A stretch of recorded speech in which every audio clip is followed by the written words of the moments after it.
자, 저도 그렇고 오늘 이 웨비나를 시청하는 분들은 이 즈음에서 이런 생각을 하실 것 같습니다. 아, 그래, 그 설명 좋은 건 알겠는데, 그럼 기업들이 과연 그렇게 생산 최적화 시스템을 도입해서 우리 얘기대로 인공지능 기술을 접목해서 과연 얼마나 효과를 거뒀는지 구체적 사례에 대한 설명을 좀 필요로 할 것 같습니다. 혹시 그런 고객사의 구축 사례를 좀 공개하실 수가 있나요? 예, 저희가 준비를 했습니다. 우선 개별적인 사례에 들어가기 전에 일반적인 기대 효과에 대해서 잠시 말씀을 드리겠는데요. 제가 5가지를 정리를 했는데, 우선 첫 번째로는 계획 업무 체계화입니다. 그 업체 규모가 작거나 혹은 생산 관리 인력이 충분하지 않은 경우에는 계획 업무 자체가 체계화되어 있지 않은 경우가 많습니다. 이런 경우에는 시스템을 도입함으로써 사용자의 업무 프로세스 자체를 체계화하고 그 업무 시간을 줄일 수 있는 이런 효과가 이제 있습니다. 그리고 두 번째로는 싱글 플랜인데, 이거는 아까 앞에서 보셨던 것처럼 여러 유관 부서에서 동일한 하나의 플랜을 참고해서 실시간으로 변경되는 것들을 확인하면서 업무를 진행할 수 있기 때문에 커뮤니케이션에 엄청난 그 효율성을 이제 가져올 수가 있습니다. 네네. 그리고 아래쪽에 있는 것들은 실제로 좋은 생산 계획이 나왔을 때 납기 지표 개선된다거나 재고 지표, 재고 기간이라든지 아니면은 재고량이 줄어들고 재고 비용이 줄어든 재고 지표 개선하는 부분, 그리고 생산 지표 개선하는 부분, 이런 부분들이 이제 개선이 될 수가 있는데, 이제 크게 보시면은 위에 2가지는 생산 계획 업무 자체를 효율적으로 하는 부분이고, 아래쪽에 3가지는 생산 계획이 효율적이 되는 그런 내용이라고 보시면 되겠습니다. 그래서 이것들이 모두 모여서 생산 계획 효율화라는 기대 효과를 이제 생각하실 수가 있을 것이고요. 실제 사례를 조금 말씀을 드리자면, 우선 첫 번째는 이제 대웅제약의 사례입니다. 대웅제약은 아마 한국 사람이라면은 모두 이제 아시는 기업일 것 같고요. 의약품 및 판매업을 하는 이제 이런 업체고, 이 대웅제약의 도전 과제는 사실 업체별로 모두 사실 특별한 도전 과제들이 있습니다. 그 기업의 현장에 이제 문제가 이제 있게 마련인데, 여기에 이제 좀 문제 중에 특별한 거는 설비 중심으로 되는 작업, 그리고 인력 중심으로 되는 작업이 나눠져 있고, 그리고 이 2가지 작업의 특성이 서로 다르다는 그런 부분이 있었습니다. 인력 중심 작업은 준비하거나 정리하는 작업이고, 그 중간에 하는 작업은 설비 중심으로 하게 되는데, 인력이 꼭 필요하기 때문에 그리고 또 이 인력의 작업은 설비의 작업과 약간 다르게 다뤄야 되는데, 예를 들면 사람이 작업하게 되는 경우에는 하다가 중간에 휴식 시간이 필요하면 휴식을 할 수도 있고, 그리고 이게 주말에 만약에 넘치게 되면 또 다음 주로 넘어갈 수도 있고, 이런 식으로 이제 유동적으로 그 휴식 시간이 적용된다든지 이런 다른 문제가 있었습니다. 그래서 그 설비와 인력을 서로 다르게 취급하면서도 효율적인 일정 계획을 짜는 것이 이제 도전 과제였고, 이 각각에 대해서 설비의 부하와 인력 부하를 예측하는 이제 그런 문제가 있었습니다.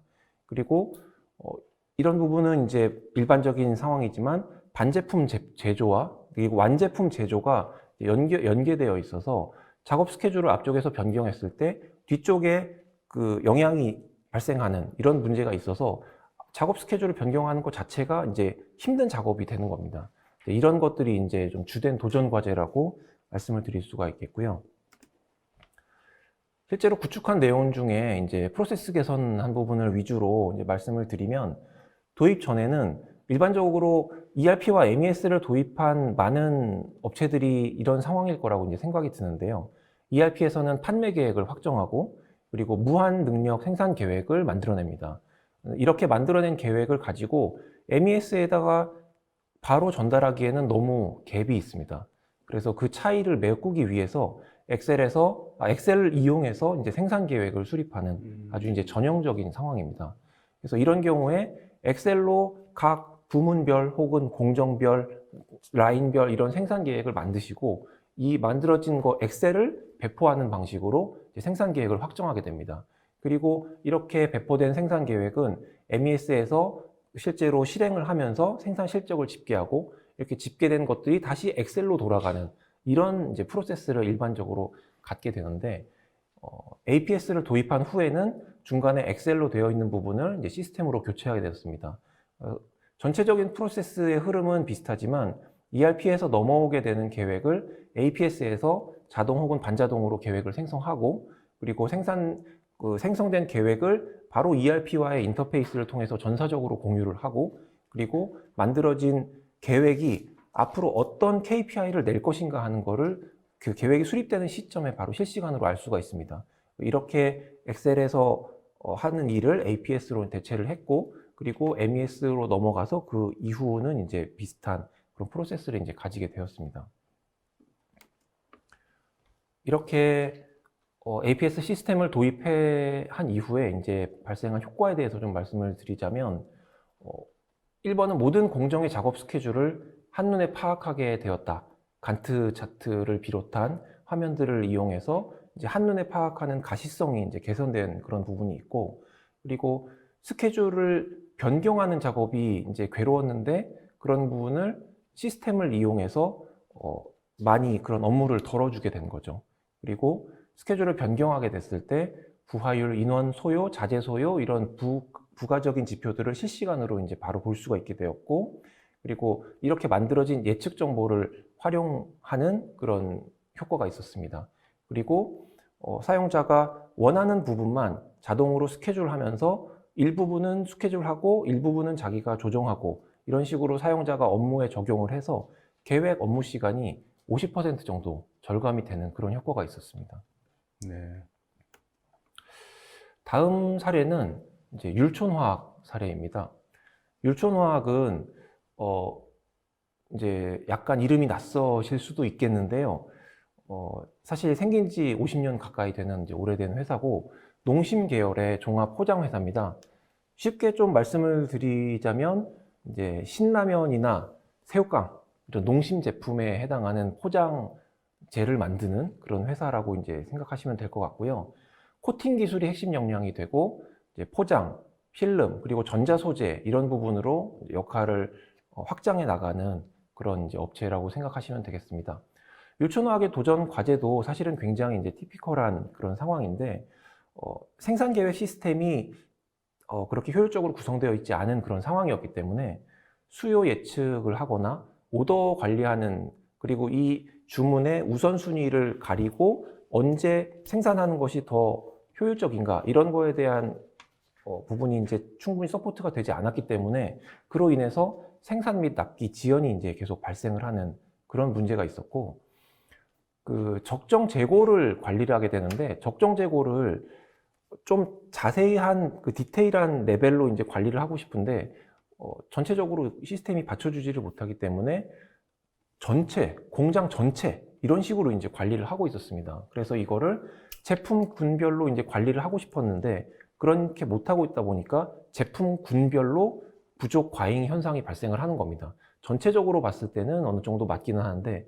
제품군별로 각각 이제 문제가 이제 생기는 그런 부분이 있었고, 그리고 이렇게 해서 약간 정확하지 않은 그런 계획 생산 수치로 인해서 이제 과잉 생산을 한다거나 재고가 늘어나고 재고 일수가 늘어나고, 그리고 그 외에 불필요한 비용들이 발생하는 이런 일이 좀 발생하고 있는 상황이었습니다. 구축 목표로 잡은 것은 전사 표준 생산 계획 시스템을 구축한다.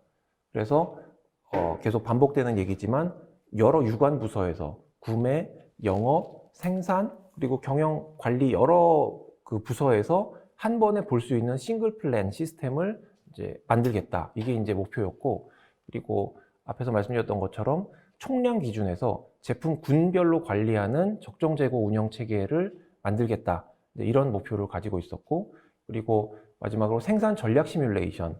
생산 계획을 세울 때 생산 전략을 예를 들면 이번에는 납기를 제일 우선시하는 형태로 이제 생산 계획을 만든다거나, 아니면은 생산성을 더 중시하는 형태로 생산 계획을 만든다거나, 이런 시뮬레이션을 해보고 싶었던 겁니다. 근데 사실은 뭐 엑셀로 한다거나 그런 경우에는 생각해 볼 수 없는 일이죠. 하지만 이제 시스템을 통해서 빠르게 생산 계획을 만들어지는 경우에는 여러 케이스를 만들어서 이제 각각의 장단점을 이제 비교해 볼 수 있는 그런 기능을 제공할 수가 있는 겁니다. 그래서 이런 목표를 가지고 진행을 해서 전체적으로는 1차 프로젝트를 했고 후속 프로젝트가 이제 쭉 진행이 되었던 그런 내용입니다. 그래서 ERP가 변경된 경우에 인터페이스를 좀 거기에 맞춰서 변경을 한다거나 혹은 특정 공정의 스케줄에 관련된 어떤 전략이라든지 그 제약 같은 것이 변경되었을 때 그거를 좀 더 고도화하는 그런 것들을 저희가 후속으로 계속 진행했던 그런 사례입니다. 도입 효과를 보시면 우선 그림을 보시면 오른쪽 위에 있는 그림이 이제 재고 추이 그래프입니다.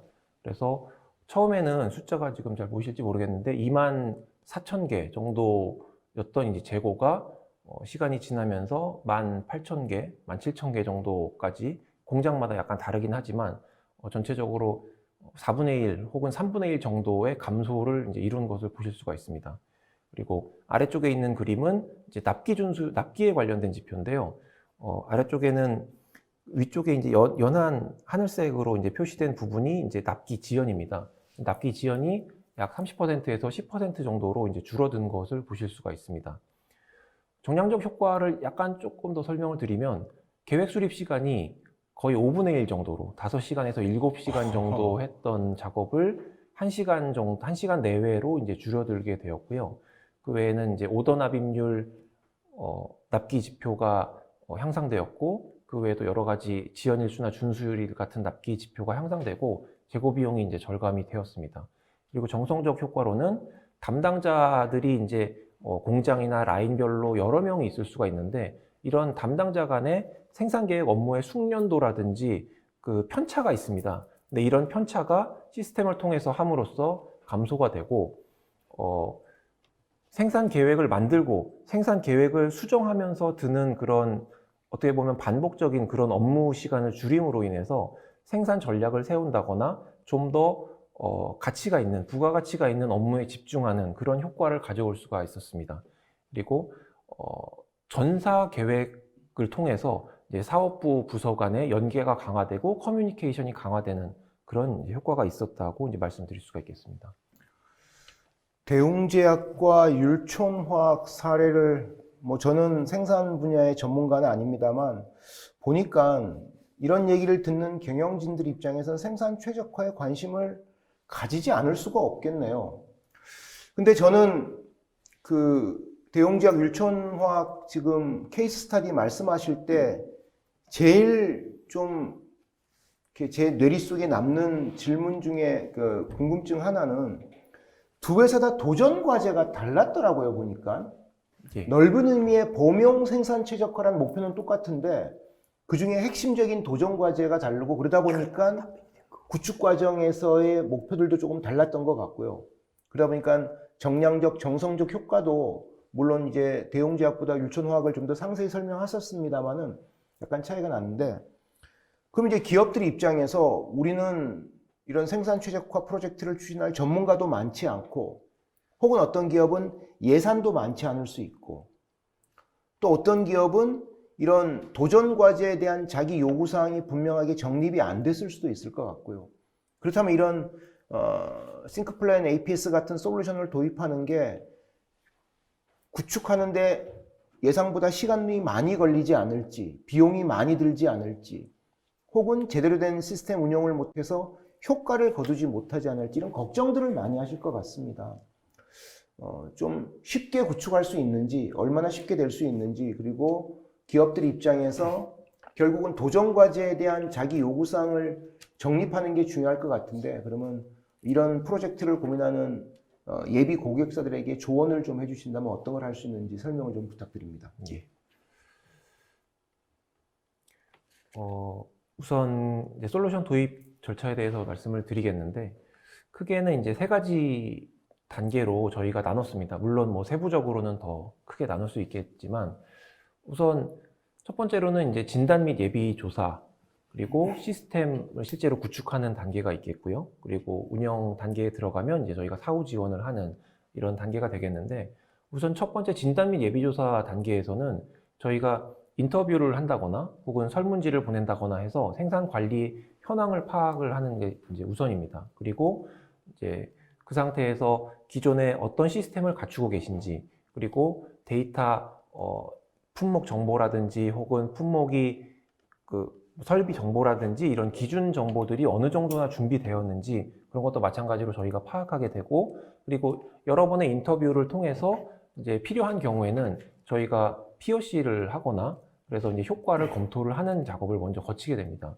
그리고 이렇게 해서 저희와 이제 고객들이 이거는 충분히 그 프로젝트로 갈 가치가 있다 이렇게 이제 생각이 되는 경우에는 실제 시스템 구축에 들어가게 되는데, 이제 저희가 준비된 그 솔루션을 가지고 고객별로 우선 고객별의 특수한 점이 없는지 특수성을 먼저 검토를 하게 됩니다. 그리고 그 부분을 저희가 검토해서 어떻게 반영할지 정책을 세우게 되고, 그리고 그렇게 이제 기존에 있는 그런 시스템과 어떻게 연동할지 저희가 인터페이스를 또 준비하게 됩니다. 그리고 인터페이스를 통해서 연동을 하고 그 각 고객별로 또 특정하게 우리가 보고 싶은 KPI라든지 혹은 분석용으로 이제 보고 싶은 화면들이 있습니다. 그래서 그런 거에 대해서는 저희가 추가로 그런 것들을 이제 추가해 드리고요.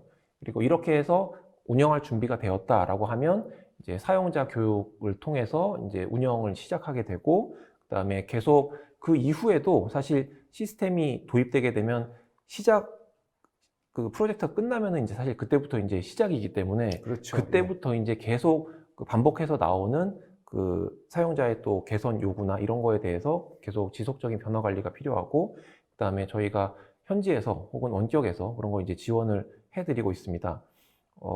전체적인 그 기간은 사실은 뭐 저희 정확히 뭐 언제 얼마다 이렇게 말씀드리기는 좀 어렵지만 기업의 이제 특성에 따라서 볼 때 대략적으로 3개월 전후 혹은 길면 6개월 정도 이렇게 그렇습니까? 예, 생각보다 생각하시면 될것 짧네요. 같습니다. 예. 만약에 저기 진단 및 예비조사에 지금 생산관리 현황 파악이란 게 결국은 K스택 전문가들이 그 예비 고객사를 방문해서 일종의 자문을 해주면서 도전 과제를 뽑는 과정이라고 이해도 될까요? 예. 결국 어떤 부분에 포커스를 맞춰서 생산 최적화를 할 건지에 대한 예, 맞습니다. 그런 것들을 생산관리 현황의 도전 과제 파악하는데 기업 규모 따라 좀 다르겠습니다만 또 기존 시스템의 완성도에 따라 좀 다르겠습니다만 대충 어느 정도의 시간이 걸릴까요?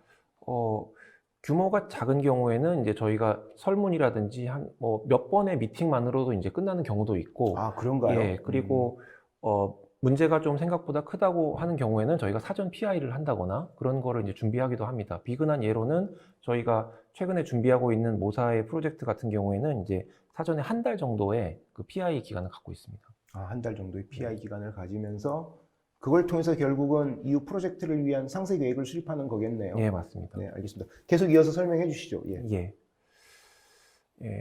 마지막 장표인데요. 사실은 이제 저희가 쭉 설명을 했고 이런 절차를 거쳐서 시스템을 도입을 하게 되는데, 사실은 이 시스템이 살아있는 시스템이 되고 실제로 그 현업 사용자들이 이거를 계속 이 시스템을 사용하는 게 우리한테 가치가 있다라고 느끼게 하려면 여러 가지 성공 요인이 있지만 저희가 크게 4가지로 좀 정리를 해봤습니다. 첫 번째는 경영진의 강력한 의지입니다. 경영진이 이렇게 우리 업체에 그 발전된 생산 계획 시스템을 도입을 해서 생산 계획에 관련된 지표를 높여야 한다. 이런 강력한 의지가 먼저 우선돼야 될 것이고요. 그리고 그 다음에는 적절한 시스템 선정이 돼야 될 겁니다. 이 시스템에 해줘야 될 역할은 경영진에게 대해서는 그 브로드한 관점에서 생산 계획이 어떤 식으로 우리 시스템에서 우리 그 공장에서 운영되고 있고 그 어떤 식으로 이 KPI가 향상되고 있는지 알려줄 수 있는 그런 시스템이어야 되고, 현업 사용자에게는 내가 실제로 업무를 할 때 도움을 줘야 됩니다. 업무를 할 때 내 업무 시간이 줄어든다든지 아니면은 내가 다른 거를 좀 더 가치 있는 일을 하기 위해서 실제로 반복되는 작업을 좀 줄여줄 수 있다든지 이렇게 양쪽의 가치를 줄 수 있는 그런 시스템을 선정을 하셔야 될 것이고요. 그리고 세 번째로는 현업 사용자들의 이제 신속한 적응이 필요합니다. 사실은 현업 사용자들 같은 경우에는 시스템이 바뀌게 된다거나 자기가 일하는 방법이 바뀌게 되면은 거기에 적응하기가 좀 힘든 경우가 있습니다. 근데 사실은 이 부분은 매니저라든지 아니면은 경영진에서 변화를 어떤 식으로 우리가 이끌어 갈 것인가 이런 거에 대한 계획을 가지고 마인드를 가지고 이제 진행을 하셔야 될 거라고 생각이 되고요. 그리고 마지막으로 지속적인 변화 관리입니다. 실제로 프로젝트가 끝난다고 해도 그때부터 운영을 하면서 발생되는 또 여러 가지 변경들이 있습니다. 이런 것들을 지속적으로 데이터가 되든지 아니면 프로세스가 되든지 이런 것들을 계속 업데이트를 해줘야 이 시스템이 살아있는 시스템이 돼서 사용자들에게 실제로 도움이 되는 시스템이 될 수가 있습니다. 그리고 이렇게 그 모든 것을 갖추기 위해서 이제 사실 제일 중요한 거는 전사적인 이제 합의일 거고, 거기에 있어서 제일 첫 번째로 나서는 것은 이제 경영진의 어떤 비전, 이런 것이라고 생각이 됩니다. 네, 좋은 말씀 감사합니다. 저는 앞서 대웅지약 율촌화학 사례를 보면서 지금 시스템 도입 성공 요인을 보다 보니까 결국은 생산 최적화에 대한 경영진의 강력한 의지, 그리고 시스템 도입도 중요하지만 이후에 지속적인 변화 관리 노력들이 정말 이 성공적인 생산 최적화, 스마트 팩토리로 가는 핵심적인 길이 아닌가라는 생각이 좀 드네요.